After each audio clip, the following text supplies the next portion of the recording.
Hello everyone, कैसे हो आप सब। अपनी सोशल साइंस की जर्नी को स्टार्ट करते वक्त हमने 6th क्लास का फर्स्ट चैप्टर उठाया था और उसका पहला चैप्टर है लोकेटिंग प्लेसेस ऑन अर्थ, जिसमें हमने लास्ट वीडियो में बात की थी मैप्स के बारे में कि आखिर में मैप्स क्या होते हैं, मैप्स क्यों बनाए जाते हैं, कितने तरह के मैप्स होते हैं और भी बहुत सारी चीज़ें जो मैप से जुड़ी हुई है। आइए अपने चैप्टर को आगे ले चलते हैं और बहुत सारी चीज़ों को समझते हैं। तो आज हम समझेंगे कि ग्लोब क्या होता है, कोऑर्डिनेट्स क्या होते हैं, लैटिट्यूड क्या होता है और लॉन्गिट्यूड क्या होता है। चलिए एक एक करके जानते हैं। ग्लोब क्या होता है। सपोज़ करो आपको मैप बनाना है अर्थ का। अगर अर्थ का मैप बनाना है तो क्या हम अर्थ तो हमारी स्फेरिकल शेप में है और मैप थोड़ा रेक्टेंगल या स्क्वायर शेप में बनाया जाता है, तो क्या इसको ऐसे करके हम बना सकते हैं अर्थ का मैप बना सकते हैं? नहीं। अगर अर्थ का मैप बनाए भी है ऐसे करके तो ये स्पेस रह जाएगी। तो अर्थ का मैप कैसे बनाएं? तो it is a very difficult question कि अर्थ का मैप कैसे बनाएं। तो हमने क्या किया भाई, इसको बनाने से अच्छा हमें पता है कि जो हमारी अर्थ है वो स्फेरिकल शेप में है, हमारी अर्थ स्फेरिकल शेप में है।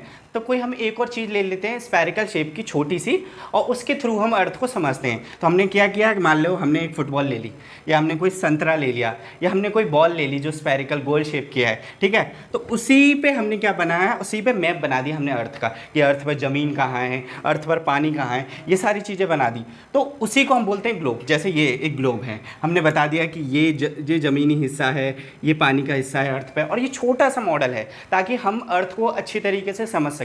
तो इसी को बोलते हैं globe. Globe is the model of earth. एक छोटा सा मॉडल होता है अर्थ का, जिससे हम अर्थ को अच्छी तरीके से समझ सकते हैं। ये एग्जैक्टली सेम नहीं होता अर्थ जैसा, लेकिन मेजरली ये अर्थ जैसा ही है, थोड़ा बहुत अलग है, डिफरेंस है, पर बहुत हद तक सही है ताकि हम अपनी अर्थ को अच्छे से समझ सकें। तो ये है globe. Second thing is coordinates. अब ये कोऑर्डिनेट्स क्या होते हैं, इसको जानते हैं एग्जाम्पल के थ्रू।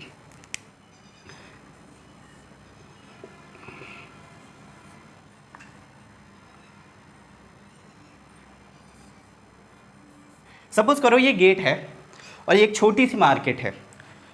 ये एक शॉप है जो कि टॉयज़ बेचती है।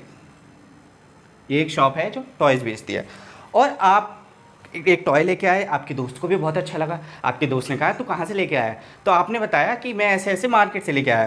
तो वो चाहता है कि वो भी लेके आए। अब आपको उसकी जगह बतानी, क्योंकि आप उसके साथ जा नहीं सकते, तो उसको जगह कैसे बताएंगे कि एंट्रेंस से सेकंड रो में लास्ट में जो होगी वो है, वही शॉप है टॉय वाली जहाँ से मैंने ये खिलौना ख़रीदा है। तो कैसे बताया उसने कि एंट्रेंस से सेकंड रो में जो तीसरी जो शॉप होगी वो टॉय शॉप है। तो ये होता है कोऑर्डिनेट्स, कि हम किसी को भी किसी चीज़ की एग्जैक्ट लोकेशन बताने के लिए कोऑर्डिनेट्स का इस्तेमाल करते हैं ताकि वो इंसान एग्जैक्ट लोकेशन तक पहुंच सके। जैसे उसने अपनी शॉप के बारे में बताया कि दूसरी रो में लास्ट वाली जो दुकान होगी वही है खिलौने की दुकान जहाँ से मैंने खिलौना ख़रीदा। तो इट इज़ लाइक ये होता है कोऑर्डिनेट्स, जिसका इस्तेमाल हम किसी भी चीज़ की एग्जैक्ट लोकेशन जानने के लिए पता करते हैं। एक वर्टिकल लाइन होती है, एक हॉरिजॉन्टल लाइन होती है, जिसकी मदद से हम पता लगा सकते हैं किसी भी पॉइंट का। ऊपर से बता देंगे, अच्छा ऊपर से तीसरा, साइड से दूसरा, तो एग्जैक्ट लोकेशन पे हम पहुंच सकते हैं। तो ये होते हैं कोऑर्डिनेट्स। आइए जानते हैं अपने लैटिट्यूड और लॉन्गिट्यूड के बारे में। Latitude, what is latitude? देखो वर्ड से डिनोट हो रहा है लैटी, कोई इंसान लेटा हुआ है ना।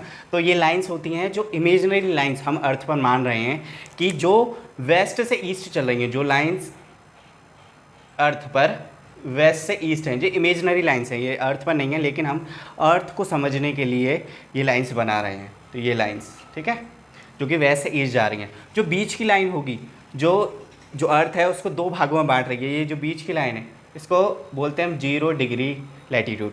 ये 0 डिग्री लैटिट्यूड है। इसका दूसरा नाम भी है जिसे हम बोलते हैं इक्वेटर। इसका दूसरा नाम भी है जिसे हम बोलते हैं इक्वेटर। अब इक्वेटर से जैसे हम ऊपर जाते जाते हैं तो जो डिग्रीज होती हैं वो बढ़ती जाती हैं। यहाँ 0 डिग्री, यहाँ जब एंड तक पहुँचते हैं तो नॉर्थ में 90 डिग्री होता है, यहाँ साउथ में 90 डिग्री। तो ये 90 डिग्री नॉर्थ, ये 90 डिग्री साउथ पे जाके ख़त्म होती हैं। तो ये होती हैं लैटिट्यूड। बात करते हैं लॉन्गिट्यूड की, कि लॉन्गिट्यूड क्या होते हैं। अब लॉन्ग से समझ में आ रहा है, कोई पूछता है ना तुम कितने लॉन्ग हो, मतलब तुम्हारी लंबाई कितनी है। तो ऐसी लाइन जो नॉर्थ से साउथ जा रही हैं, तो जो बीच की लाइन होती है इसे बोलते हैं हम 0 डिग्री पे होती है, इसे बोलते हैं प्राइम मेरिडियन। तो हम जितनी भी कंट्रीज़ हैं और सारी वो इसी प्राइम मेरिडियन के हिसाब से अपना टाइम कैलकुलेट करती हैं। तो नॉर्थ से साउथ ये लाइन जा रही है, इन्हीं को हम बोलते हैं लॉन्गिट्यूड। आइए एक चीज़ और बची है जिसके बारे में हम जान लेते हैं, टाइम जोन्स, कि कैसे समय निकाला जाता है कहीं भी एरिया का। जैसे हम इंडिया में हैं, हमारा समय अमेरिका से अलग है, हमारा समय ऑस्ट्रेलिया से अलग है, ऐसा क्यों होता है आइए जानते हैं। देखो, हमारी ये जो पूरी जो अर्थ है वो वेस्ट से ईस्ट घूम रही है, और हमें पता है कि एक बार कोई चीज़ गोल पूरा चक्कर लगा लेती है तो कितना डिग्री कवर कर लेती है, 360 डिग्री।